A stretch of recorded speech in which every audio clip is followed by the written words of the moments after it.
So I've had a lot of requests on how to train to get your first pull-up. Now, before I get into the actual training, I do need to mention that the lighter your body weight is, the easier the pull-up is going to be. So if you're carrying a lot of extra weight, it's going to make it harder. There are ways, obviously, to lose extra weight. I'm not going to get into that here, but that is kind of the bottom line. But if you're ready to start and try and get your first pull-up, this is going to be a tutorial that's going to get you through and get to that point. Now, there are basically 3 steps that I want to cover here. One is grip strength. That's going to be key. The second is partial training. And the third is targeted negative training. Now, you'll notice I did not include anything about band training or assisted pull-up training.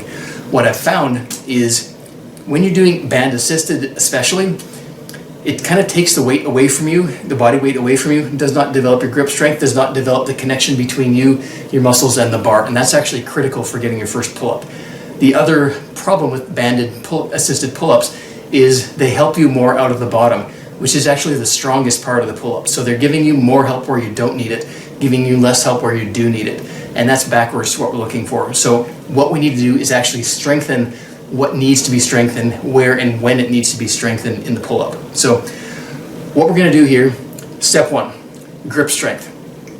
We're going to use very applicable grip strength by actually training hangs. So go through these steps at the beginning of every workout, every single workout. We're looking for how to speak, but we're looking for high frequency training to do this. We're not going very, far into failure on this, but we're doing it very frequently, so your body is going to realize it needs to put a lot of recovery and a lot of effort into building up this particular exercise. So step 1 is dead hangs, and that is simply taking a normal pull-up with grip. We're not using a shoulder width grip, we're using a pull-up with grip, and then just holding that hang position. So you're going to hold this basically to start with. This is step 1. Now, if you're unable to hold this dead hang position for at least 30 seconds, then we want to keep working on your grip strength. So again, at the beginning of every single workout, you're going to do just that simple dead hang until you can get at least 30 seconds without losing your grip on the bar. Once you get to that, that's kind of your baseline, and we're going to be able to progress from there. Now, step 2, partial training. So as I mentioned before, the bottom of the pull-up is going to be your strongest part. So we're actually going to strengthen the strongest part, and that's going to keep building up on our grip strength. So what you want to do here, take your normal pull-up grip width, and then you're going to come up just a few inches right to about here. So you're not coming up to 90 degrees, you're coming up about halfway to 90 degrees, so about a quarter of the way up. Now, what you're going to do here is a partial range, and then hold, and then come back down without putting your feet on the ground. Because what we're trying to do here is develop grip strength and specific strength in through the arms and the lats. So, grip on the bar, and then take your feet off the ground, come up, hold for a 2 count, come down for a 2 count. Hold for a 2 count, and come down for a 2 count. Now, again, do this at the beginning of every single workout. So, basically, if you're able to do the 30-second dead hang, you can skip right to step 2 at the beginning of every single workout. So we want to get at least 10 reps of this alternating back and forth of that simple partial range of motion like that. So if you can get to that point, perfect. Now, what we're going to do from there is if you can get 10 reps coming up a quarter of the way, then we're going to come up halfway. So we're going to get up to the point where you can do right here, to where that's about the sticking point of the exercise. That's when it tends to get harder, because your arms are about 90 degrees and your leverage starts to get worse from here on in. So we're going to address that separately. So what we're going to do here is, like I said, at the beginning of every single workout, once you can get to the point where you're doing 10 of the quarter reps, then we're going to do 10 of the half reps. And you're not even going to try and go further up from there. So you're just going to go from here and then come right to about here until your arms are about 90 degrees at the elbow and at the shoulder. Don't try and pull up any higher than that. You're going to come up right to here, hold for a 2 count, all the way down for a 2 count. Hold for a 2 count, come down for a 2 count. Now, once you're able to get 10 reps of that, again, at the beginning of every single workout, so we're progressing this as we go, that's key. Then we're going to get into the next step. All right, so step 3 is negative training. And if you've ever tried negative training, there's a really good chance that you're not quite doing it right. So true negative training is not just controlling the descent, controlling the lowering. You're actually fighting. So what you're trying to do is not just controlling the lowering of your body. So you're not just doing this kind of thing where you're just slowly bringing yourself down. That's not terrible, but that's not true negative training.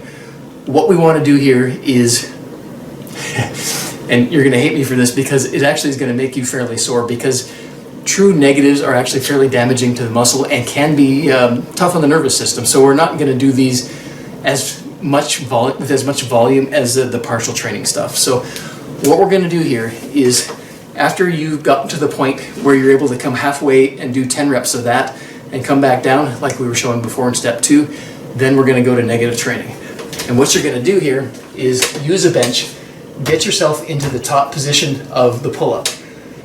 Now, all you need to do here is 1 rep of this, literally just 1 rep, because that rep is going to be really, really hard.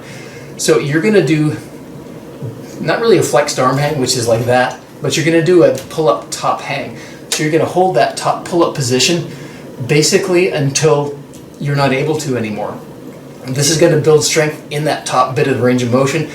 What you're going to do here is, once you can't fight, once you can't hold that position anymore, you're not going to lower yourself down like I just did. You're actually going to fight that all the way down. So you are going to hold to the point where you can't hold anymore, but instead of purposefully coming down, you're going to try and stay up as long as you possibly can. And you are going to try and hold that position. You're going to fight it as long as you possibly can. And you're going to fight all the way down through to the bottom. And literally all you need is 1 single rep of this. Just 1 single rep is all we're looking for.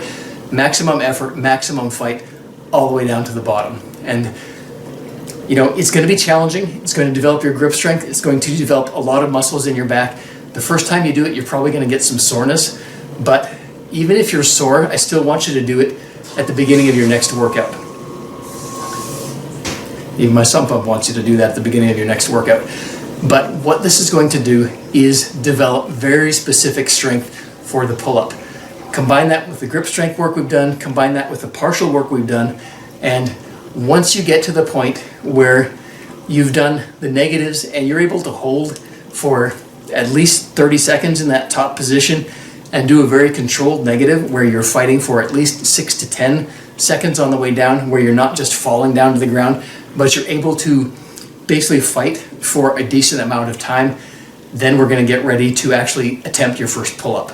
And what I want you to do before you do that is take at least 3 days off from doing any negative training, because we want our nervous system to be fresh, we want the muscles to be recovered, and then you're going to be able to try and attempt your first pull-up rep. So when you're ready to do that, do a few little reps like this, get your nervous system tuned, and then you're ready to go. So grip on the bar, and then as hard as you can, take your feet off the ground, and then try and pull up as hard and as fast as you can. Don't flail your legs, don't kick your legs.